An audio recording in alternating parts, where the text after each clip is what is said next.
అస్మద్గురుభ్యో నమః. పతివ్రత తన భర్త కోరికను అనుసరించి వేశ్యతో ఒప్పందం చేసుకొని తన ఇంటికి వచ్చింది. భర్తతో ఆ విషయం చెప్పింది. తాను దగ్గరుండి తీసుకొని పోయి ఆమె ఇంటికి చేర్చి మళ్ళా తన ఇంటికి తిరిగి తీసుకొని వస్తానని మాట ఇచ్చింది. ఆ మాట అన్నప్పుడు ఆయన ఎంతో సంతోషించాడు ఆమె మాటలకు. ఇట్లా ఉండగా ఆ నగరంలోని ఒక ధనికుని ఇంటిలో దొంగలు దూరి అతని సర్వస్వము దోచుకొని పోయారు. ఆ వార్త ఆ నగరాన్ని ఏలుతూ ఉన్న మహారాజు దృష్టికి వచ్చింది. వెంటనే అతడు తన గూఢచారులను అందరూ రావించి వారి మీద క్రోధం ప్రకటించి, పోండి, మీకు మీ ప్రాణాల మీద తీపి ఉంటే సాధ్యమైనంత శీఘ్రంగా చోరులను పట్టి తెచ్చి నా ముందు నిలపండి అని వారికి ఆదేశమిచ్చాడు. ఆ ఆదేశాన్ని విని ఆ గుప్తచరులు మనస్సులో కలసపడి తక్షణం చోరులను వెతుకుటకు వెడలిపోయారు. ఆ నగరానికి చేరువుగా ఒక దట్టమైన అడవి ఉంది. అందు ఒక చెట్టు కింద మాండవ్య మహర్షి సమాధి దశను పొంది కూర్చొని ఉన్నాడు. అతడు యోగులలో అగ్రగణ్యుడు. అగ్నివలే దేదీప్యమానుడే, బ్రహ్మవలే తేజస్సాలియే ప్రకాశిస్తూ ఉన్నాడు. గుప్తచరులు ఆ మహాబాగును చూచారు. వీడే దొంగ, ఈ మాయవేషం వేసుకొని ఈ అడవిలో నివసిస్తూ ఉన్న దొంగ వీడు అంటూ తమలో తాము కూడబలుకున్నారు. వెంటనే ఆ పాపాత్ములు ఆ మాండవ్య మహర్షిని బంధించి వేశారు. వారు ఏమి చేసినా ఆ మహర్షి వారి వెంకకు కన్నెత్తి చూడలేదు. వారిని ప్రతిఘటించడం లేదు. వారు అతనిని బంధనాలతో మహారాజు దగ్గరికి కొనిపోయి, ఇదిగో దొంగ పట్టి తెచ్చాము అని చెప్పారు. వీనిని మీరు నగర ప్రవేశ ద్వారం చెంతకు తీసుకుని పోయి వీనికి చోరులకు నిర్ణీతమై ఉన్న శిక్ష విధించండి, పోండి అని మహారాజు వారిని ఆదేశించాడు. వారు అతనిని వెంటనే ఆ ప్రదేశాలను తీసుకొని పోయి పెనుశూలం మీద గుచ్చివేశారు, కొరత వేశారు. అప్పటికి 4 దిక్కులా చిమ్మ చీకటులు ఆవరించాయి. క్రమంగా నిషీధ సమయం అయింది. ఆకాశం మీద ఆ సమయంలో కారుమబ్బులు కూడా కమ్మి ఉన్నాయి. కన్ను మిన్ను కానరానటి ఆ కటిక చీకటి వేళ బ్రాహ్మణ పతివ్రత తన వెన్ను మీద భర్తను ఎక్కించుకొని ఆ శూలానికి చేరువుగా సాగిపోసాగింది. మాట ఇచ్చింది కదా వేసే ఇంటికి తీసుకుపోతానని. ఆనాటి రాత్రి ఆ ప్రకారంగా ఆమె ఆ భర్తను వీపు మీద ఎక్కించుకొని నడుచుకుంటూ మాండవ్య మహర్షి ఉన్న ప్రదేశం వైపుగా వెళుతూ ఉన్నది. అంతటా అప్పుడు ఆ కుష్ఠరోగి శరీరం మాండవ్య మహర్షి శరీరానికి తగిలింది. అంతటా మహర్షికి సమాధి భంగమైంది. అప్పుడు అతడు క్రోధంతో మండిపడుతూ, ఈ సమయంలో నన్ను తాకి నాకు భయంకర వేదన కలిగించిన వాడు సూర్యోదయం అవుతూ ఉండగా భస్మమైపోబాక అని దారుణంగా శపించాడు. మాండవ్యుని నోట శాపవచనం వెలువడగానే పతివ్రత భర్త నేల మీద కూలబడ్డాడు. నేటి నుండి సూర్యోదయమే కాకుండగా కానీ మరి యొక్క శాపం విధించి తన పతిని ఎత్తుకొని పతివ్రత మెల్లగా తన గృహానికి మరలిపోయింది. ఇల్లు చేరి ఆమె తన భర్తను ఒక సుందరమైన సయ్య మీద పరుండబెట్టి అతనిని పట్టుకొని పక్కనే కూర్చుండిపోయింది. అక్కడ మాండవ్య మహర్షి కుష్ఠరోగిని శపించిన వెంటనే ఆయన తన తపప్రభావం చేత శూలం నుండి విడివడి తన ఇచ్చ వచ్చిన దిక్కుకు వెడలిపోయినాడు. ఈ విధంగా 3 దినాలు గడిచాయి. ఈ 3 దినాలు సూర్యుడు ఉదయించలేదు. చరాచర ప్రాణులతోడ 3 లోకాలు తల్లడిల్లిపోసాగాను. ఈ పరిస్థితిని చూసి దేవతలు అందరూ ఇంద్రుని తమ ముందు నిలుపుకొని బ్రహ్మ దగ్గరకు పోయి, దేవా, సూర్యోదయం కాకుండా కారణం ఏమో ఎరుగరాకున్నది.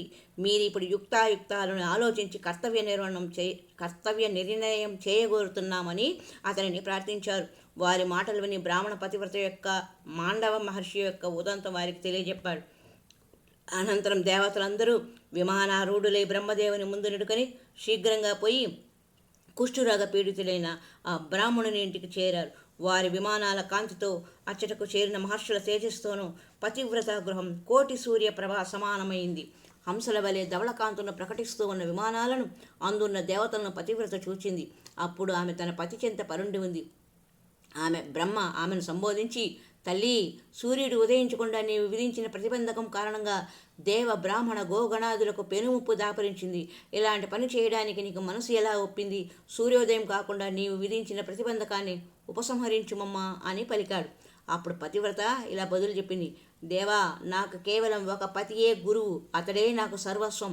అతడు నాకు లోకాలు అన్నిటికన్నా అధికుడు. సూర్యుడు ఉదయించగానే మహర్షి శాపం కారణంగా ఇతడు మరణిస్తాడు.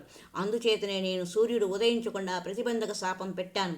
క్రోధము, మోహము, లోభము, మాశ్చర్యము వంటి తామస వృత్తులకు లోబడి నేను ఈ శాపము విధించలేదు అని చెప్పారు పతివ్రతమ్మ. ఆ మాటలు విని మరల బ్రహ్మ, అమ్మా, ఒక్కని మరణం వల్ల 3 లోకాల వారికి శరణం లభించి కళ్యాణం చేకూరుతుంది అంటే అందువలన నీకు పుణ్యమే కలుగుతుంది కదా అన్నాడు. నా భర్తను ప్రత్యక్షించగా సత్యలోకం ప్రాప్తించిన నాకు అది రుచించదు అని పతివ్రత పలికింది. అమ్మా, సూర్యుడు ఉదయిస్తే 3 లోకాలు స్వస్థతను పొందుతాయి. అప్పుడు నీ భర్త భస్మం అయిపోయినా నేను నీకు పరమ కళ్యాణం చేకూరుస్తాను. మా అందరి ఆశీస్సులతోనూ అతడు నవమన్మథ రూపాన్ని పొందుతాడు. ఏమంటావు అని బ్రహ్మ మరలా పలికాడు. అప్పుడు ఆమె మనసులో క్షణకాలం ఆలోచించుకొని అట్లయినా సరే అని తన అంగీకారం తెలిపింది. వెంటనే శాపాన్ని ఉపసంహరించింది. సూర్యుడు ఉదయించాడు. మహర్షి శాపం చేత పీడితుడై ఆమె భర్త తత్కాలమందే భస్మమైపోయాడు. పిమ్మట ఆ భస్మరాశి నుండియే నవమన్మథ సుందరాకారంతో అతడు ప్రత్యక్షమయ్యాడు. ఆ దృశ్యం చూచి పురవాసులందరూ పరమ ఆశ్చర్యం పొందారు. దేవతలు కూడా ప్రసన్నత చెందారు. జనుల హృదయాలు స్వస్థతను పొందాయి. అప్పుడు స్వర్గం నుండి సూర్యప్రభ సమానమైన విమానం ఒకటి వచ్చింది. పతివ్రతామ తల్లి తన భర్తతోడ ఆ విమానాన్ని అధిరోహించి దేవతలతోడ స్వర్గానికి వెడలిపోయింది. నరోత్తమ, నీవు దర్శించిన శుభాదేవి కూడా ఈమెతో సమానురాలైన పతివ్రతామ తల్లి.